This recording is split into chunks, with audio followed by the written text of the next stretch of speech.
Corporate criminal ends up at Ole Miss.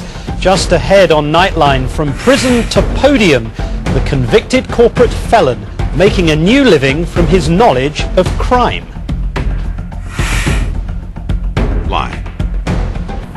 Nightline continues from Times Square with Martin Bashir.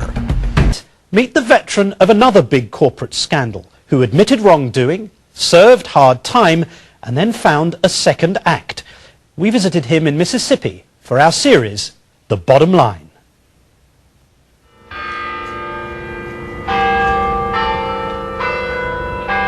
The chimes of the University of Mississippi's clock tower call students to their first lecture of the week. Attendance is unusually high. This morning's subject is the hottest topic of the year, corporate ethics and fraud. Please join me in welcoming Walt Pavlo to the University of Mississippi School of Business. I see Enron and I see hardly any difference at all than what I saw at MCI. It's young, it's aggressive, and it's not necessarily unethical, but it most certainly is in many cases void of ethics. Their teacher today is not an ivory-towered professor of economics, but a supremely qualified individual with priceless practical experience. Convicted white-collar criminal Walt Pavlo, the visiting fellow of fraud. I'm ashamed of what I did, but that's what I did. I took the money. I paid the price. And I'll talk about it to anybody that will ask. And it's out there on the table. Years ago, Walt Pavlo was a hard-working student himself from a God-fearing family. I went to Catholic school growing up my entire life. So you were taught the catechism as a child? Oh, yes. Yes. You were taught the Ten Commandments? Yes, I was raised a Christian. I was taught right from wrong. I was taught don't steal, don't cheat, don't curse, be honest, be truthful in everything that you do. After receiving his Masters of Business Administration, he landed a plum job at telecommunications giant MCI. He began working in the collections department, and he hit the job with ferocious intent. I started as a manager one at the age of 29. By the age of 32, I was a senior manager. We were managing a portfolio which was $1 billion a month in accounts receivable. There's approximately 100 people that worked underneath me. But you're only 32. That must have brought an inordinate amount of pressure. It was, and to tell you the truth, I was wondering why my career was advancing so slowly. Lesser rivals were left floundering by Pavlo's sheer commitment to the task. Sometimes I'd come in the morning, if there was another car in the parking deck that was closer to the building than mine was, I thought about who that person was. What is that person doing? And if I'm coming in at 4, how can what should I do? Should I be coming in at 3? But soon the pressures began to mount. Some MCI clients struggled to pay their bills. Economic factors beyond his control began to bear down upon him. And I was given specific metrics of numbers by which we were going to meet profitability, sales, write-offs, things like that.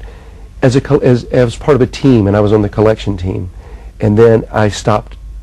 It looked like I wasn't going to be able to meet those goals. And they don't necessarily have to give you specific instruction, but there comes a time when I'm not going to let the team down, and I'm going to do whatever it takes. Walt Pavlo told a colleague about how he felt cornered and could no longer deliver on the collection targets that MCI had set. His comment to me was that everybody is cheating, Walt. That's the way you make it. He says the resellers out there, they're not paying you, they're cheating. MCI's got plenty of money, so they're not going to miss a few $1 million if some guy takes off with it. And if you guys are hiding a little bit of the money over there, so what? The plan was to hide the debts of some of MCI's worst performing clients so that Walt Pavlo's record would continue to look rosy. Borrowing money from one customer to pay off money from another customer. And then a month would go by and I would reverse the money back. So I was just trying to suppress bad news. But soon Pavlo would take his scam one step further. MCI's delinquent clients could continue trading, but in return they'd have to pay Pavlo a sweetener. For how long and how much money did this scam run for? We did it with 7 different customers over a period of about 6 months and had $6 million in cash in the Grand Cayman Islands. What effect did having that money have on you? I bought expensive things. I chartered jets. I chartered a yacht. Just on the spur of the moment. That I found more of a rush is not to do it unexpectedly, to go out to lunch and to buy a piano, to go to dinner and then go buy a car. But the burden of his crimes began to weigh heavily on his conscience. I was miserable. There was no happiness in any part of my life because of what I had done. And then his worst fear of all was realized. He was about to get caught. In a moment, how it all came crumbling down and how Walt Pavlo sought a path to redemption. From convicted felon Walt Pavlo, after his release from prison, he's found redemption in confessing his wrongdoing to any organization that'll pay him to speak. Walt Pavlo, previously MCI's hotshot senior manager, had fallen from grace. He began sedating himself with a concoction of antidepressants and alcohol. MCI was catching on to his big scam. Files that I thought that I had deleted on my computer indicate Cayman Island transactions or communications with the Cayman Islands, indicate trips to the Cayman Islands, indicate customers now coming forward. It starts to unravel. This was a complicated and professionally suicidal fraud. Right. Why did you do it? Initially it started off as a hatred of the customers that I dealt with, and then it was a hatred of my company, and then it was a hatred of myself. And I said, and after that, nothing mattered anymore. Pavlo abruptly quit and prayed that MCI wouldn't discover what he'd done. But the paper trail that led to his Grand Cayman account was soon tracked back to him. MCI called in the FBI. I'm the target of a federal investigation. United States of America versus Walt Pavlo. It's frightening. Rather than face trial, Pavlo cooperated with the feds, admitting to his crime. The court sentenced him to 3 years and 5 months. But none of this compared to the humiliation of prison, especially when he met his children. Is standing up in front of them, in front of a room during account time, and giving your name and your number, to be identified as an inmate in front of your children. When I first got a prison number, I was determined not to memorize it.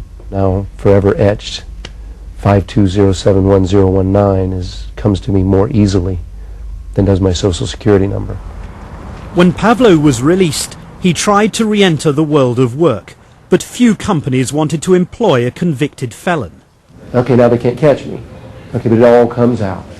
You know, it all comes back. You dig your hole deeper and deeper and deeper. So he decided to make a living by marketing his story. Suddenly he was in demand. Corporate clients, even the FBI, employed him to teach them what he knew best: how and why individuals commit fraud. But you are a convicted felon and an accomplished liar. Mm-hmm. Why should anybody listen to you? Well, before I was a criminal or committed a criminal act, I was someone.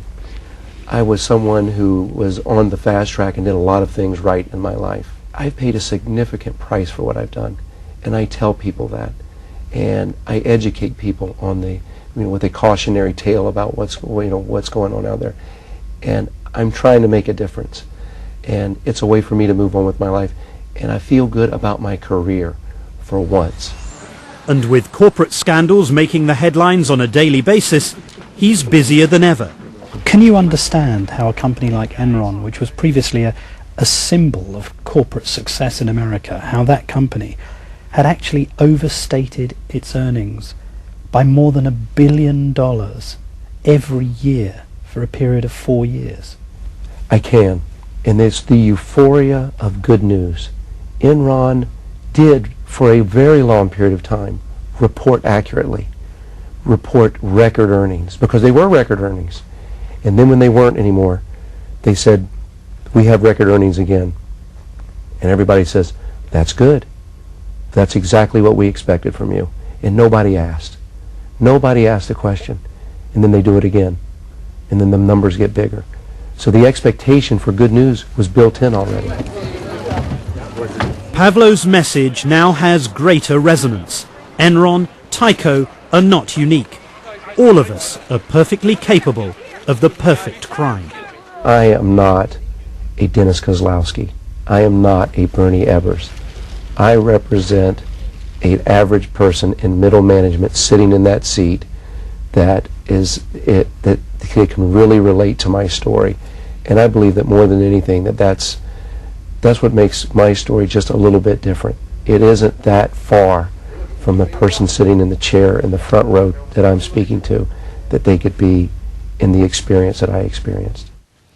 Last year, Walt Pavlo made $100,000 and could make double this year, but part of his sentence includes paying much of it back.